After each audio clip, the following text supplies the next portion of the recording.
स्वतः विवाहित असताना आपली मुलं लग्न होऊन व्याही आलेला माणूस कोणाची तरी पत्नी पळवून आणतो, ही अत्यंत संतापजनक गोष्ट आहे. एकीकडे टाळ मृदंग गळ्यात आणि वारकरी म्हणून वागायचं आणि दुसरीकडे मात्र इतरांच्या बायका पळवून आणायच्या ही परंपरा कायम जपणारा हा वारकरी आहे. संताप होतोय. नमस्कार दर्शक, मराठी महाराष्ट्रामध्ये आपल्या सगळ्यांचं स्वागत आहे. मी संग्राम. बीड जिल्हा म्हटलं की अनेक लोकांची आता कानं टवकरायला लागलेली आहेत. लोक भोवाय उंचावत आहेत. बीडचे आहेत का? बरोबर. आणि असं खालीवरी बघतात. कुठल्याही जिल्ह्यामध्ये जा, बीडचं नाव घेतल्यानंतर लोक थोडं बाजूला सरकतात, अशी लोकांची मानसिकता झाली, असं अनेक लोकांनी मला सांगितलं. मलाही तसा अनुभव आलेला आहे. खरं तर या सगळ्या गोष्टी अभिमानानं सांगण्यासारख्या नाहीच आहेत. गेल्या अनेक वर्षांपासून बीड जिल्हा हा ऊसतोड मजुरांचा जिल्हा म्हणून ओळखला जातोय. ती ओळख तिथले बीड जिल्ह्यातले राजकीय नेते दीर्घकाळ सत्तेमध्ये राहून सुद्धा ती ओळख पुसू शकले नाहीत.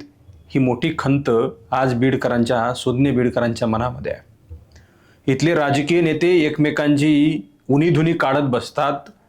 त्याला कसं खाली खेचता येईल, तो माझा स्पर्धक आहे, त्याला कुठली आमदारकी मिळू नये, आमदारकी मिळाली त्याला मंत्रिपद मिळू नये, मंत्रिपद मिळालं तर त्याला बीड जिल्ह्याचं मिळू नये, इथपर्यंत बीडच्या राजकारण्यांनी मजल मारलेली आहे.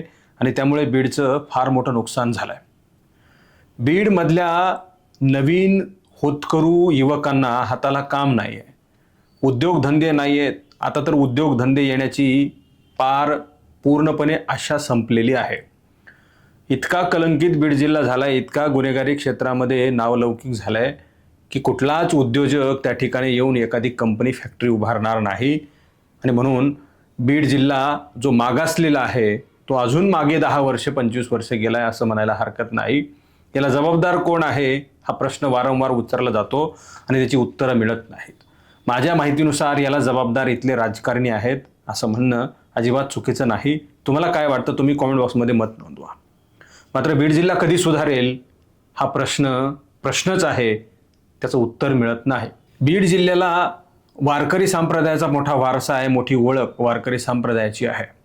भगवानगड असेल, नारायणगड असेल, तिकडं अनेक असे मठ आहेत, अनेक गड आहेत जे गजबजलेले असतात. हजारो लोक, हजारो भाविक भक्त असलेली ही गड आहेत. एवढंच नाही तर इथल्या भाविक भक्तांनी, शेतकरी शेतमजुरांनी आपल्या मिळकतीच्या 2-5 रुपयांमधून देणगी देऊन हे गड मोठे केलेले आहेत.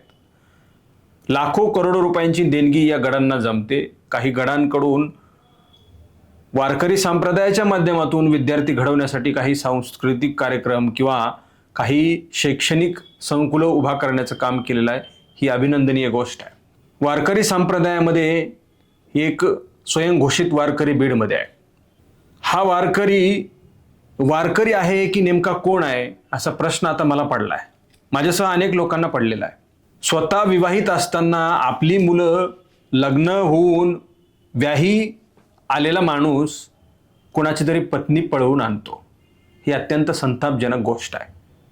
एकीकडे टाळ मृदंग गळ्यात आणि वारकरी म्हणून वागायचं आणि दुसरीकडे मात्र इतरांच्या बायका पळवून आणायच्या ही परंपरा कायम जपणारा हा वारकरी आहे. संताप होतोय.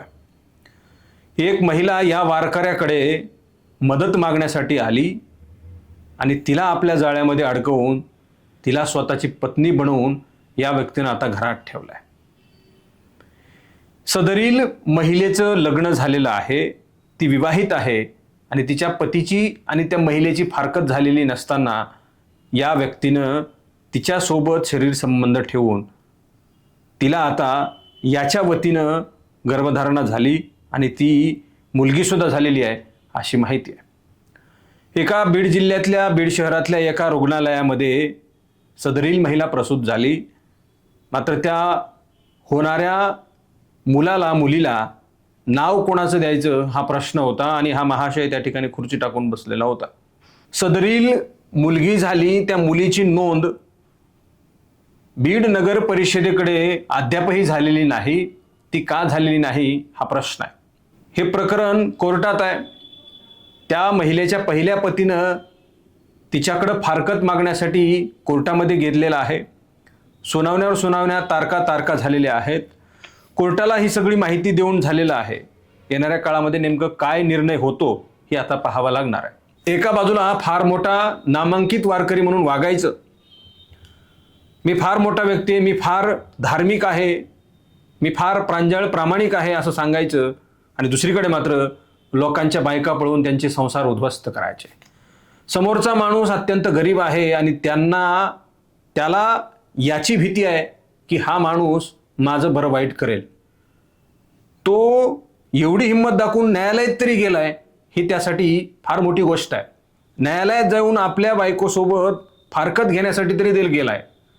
एवढी त्याची हिंमत झाली. तो पुढे येईल की नाही माहीत नाही.